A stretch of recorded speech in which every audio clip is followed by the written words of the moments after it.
नीलम Maithili channel के subscribe करबा के लेल लाल बटन का दबाव आ घंटी पर क्लिक करके नव नव मैथिली गीतक आनंद उठाओ। संपूर्ण मिथिला मैथिल के हम दिलीप दरभंगिया दुनू हाथ जोड़ी प्रणाम करैत पहिल बेर उपस्थित छी एकटा राखी गीतक संग। भैयाक प्रतीक्षा में दिन बीतेने एकटा बहिनक करुण भाव के श्रीश जी अपना कलम सँ सजेने छथि।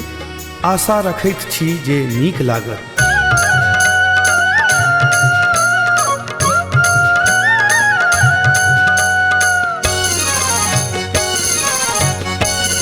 प्रेमक बन्हन राखी यो भैया कोना ने बन्हेलिए।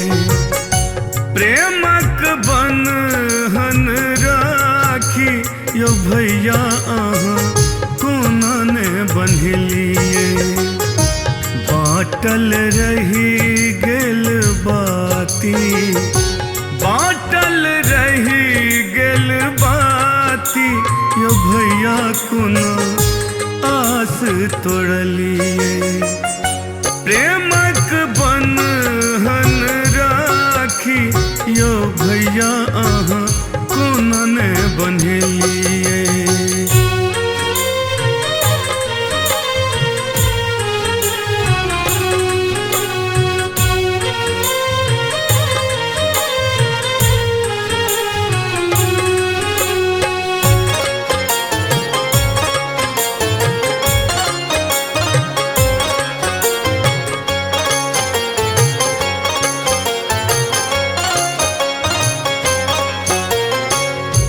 देलक न छुट्टी हाकिम कहलो में फोन में। दुलरी बहिन कानत सोचलो न मन में।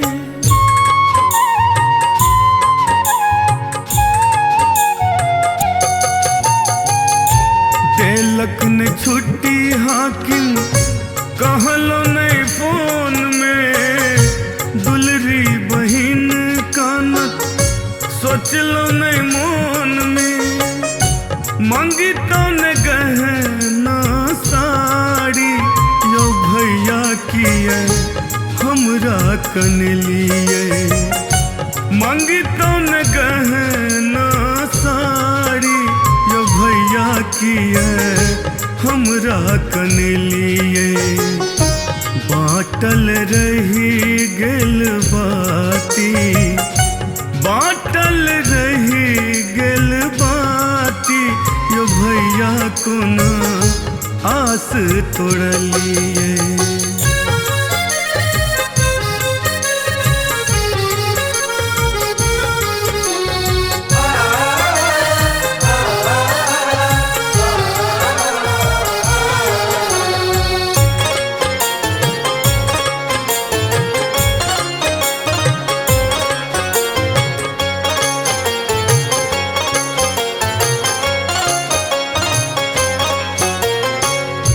बाट तकैते दिवस गमावल।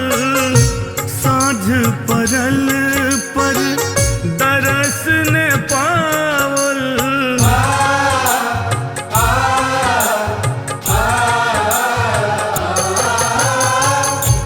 बाट तकैते दिवस गमावल। साँझ पड़ल पर दरस ने पावल। केहन कठोर भेल छाती यो भैया कोना न एलिए। केहन कठोर भेल छाती यो भैया कोना न एलिए। बाटल रही गेल बाती, बाटल रही गेल बाती यो भैया कोना आस तोड़लिए।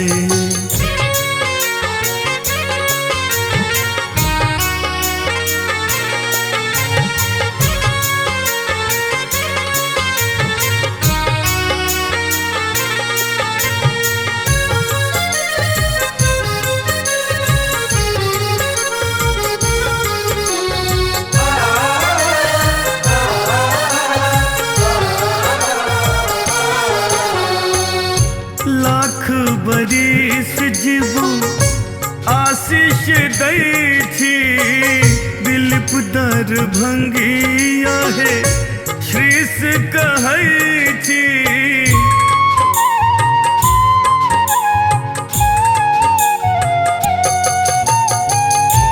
लाख बरिस जीवू आशीष दै छी दिलीप दरभंगिया हे श्रीस कहै छी। पाबन ई बर भारी यो भैया अहाँ सेहो ने बुझलिए। पाबन ई बर भारी यो भैया अहाँ सेहो ने बुझलिए।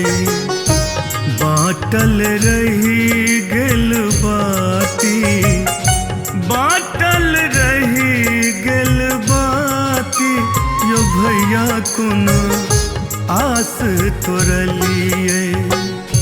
प्रेमक बन्हन राखी यो भैया अहाँ कोना ने बंधेलिए।